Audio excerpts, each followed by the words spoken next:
Quis custodiet ipsos custodes. He had been circling for 10 months.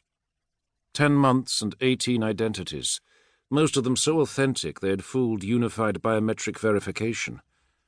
He'd faked out 3 blind trails to throw them off his scent, one into the Slovakian fiefs, one to Caspia and the Nord reaches, and the other a meandering route down through the Tyrol to the Dolomite shrines overlooking the pit of Venezia.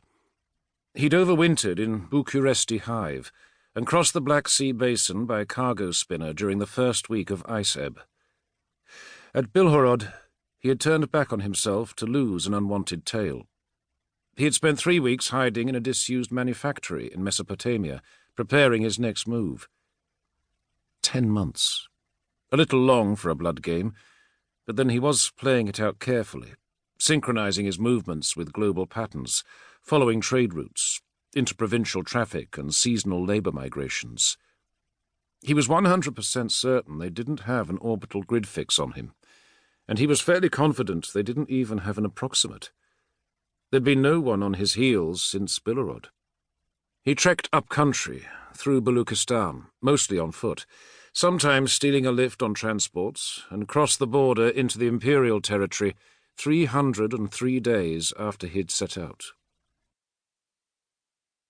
The top of the world had changed in 10 months. An entire peak had disappeared from the blinding skyline. A gap, at odds with his memories, nagging like a missing tooth. The high-altitude air smelled of pitch, molten alloys and shaved stone. Primarch Dawn's warrior engineers were crafting their poliocetics, armouring the highest and most robust steeples of the earth. The smell of pitch, alloy and stone was the smell of approaching war. Its fragmented notes hung on the bright air of the old Himalasia. The scenery was so white it scorched his eyes, and he was glad of his glare goggles. A few degrees below zero, the air was like glass, and the sun like a fusion torch in the blue sky.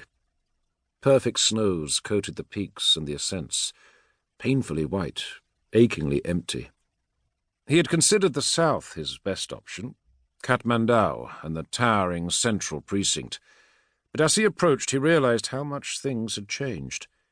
Security, which had never been less than rigorous, had cinched up as tight as a penitent's cilis. The coming war had trebled the guards on the gates, quadrupled the gun nests and automated weapon blisters, and multiplied the biometric sensors 100-fold. Vast work crews of migrant labourers, serving the orders of the Masonic guilds, had gathered around the palace. Their camps, their workings, their very bodies staining the high snows green and black and red, like algae growth. Security is tighter, but there are millions more faces to watch. He observed the labour hosts for 6 days, eschewing his plans for the south and turning north instead, following the high pastures and walking trails over onto the plateau, keeping the toiling hosts in view. Constant streams flowed down the snowy valleys and passes from Kunlun.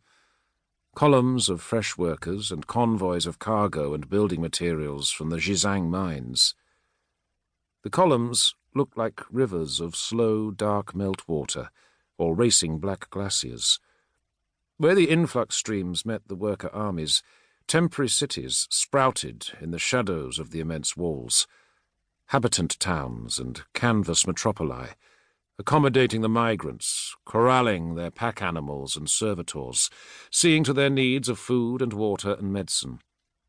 The unloaded materials, timber, pig alloy, mule steel, oars and ballast, stacked up around the camp cities like slag heaps. Hoist cranes and magnificent derricks lifted pallets of materials up over the walls.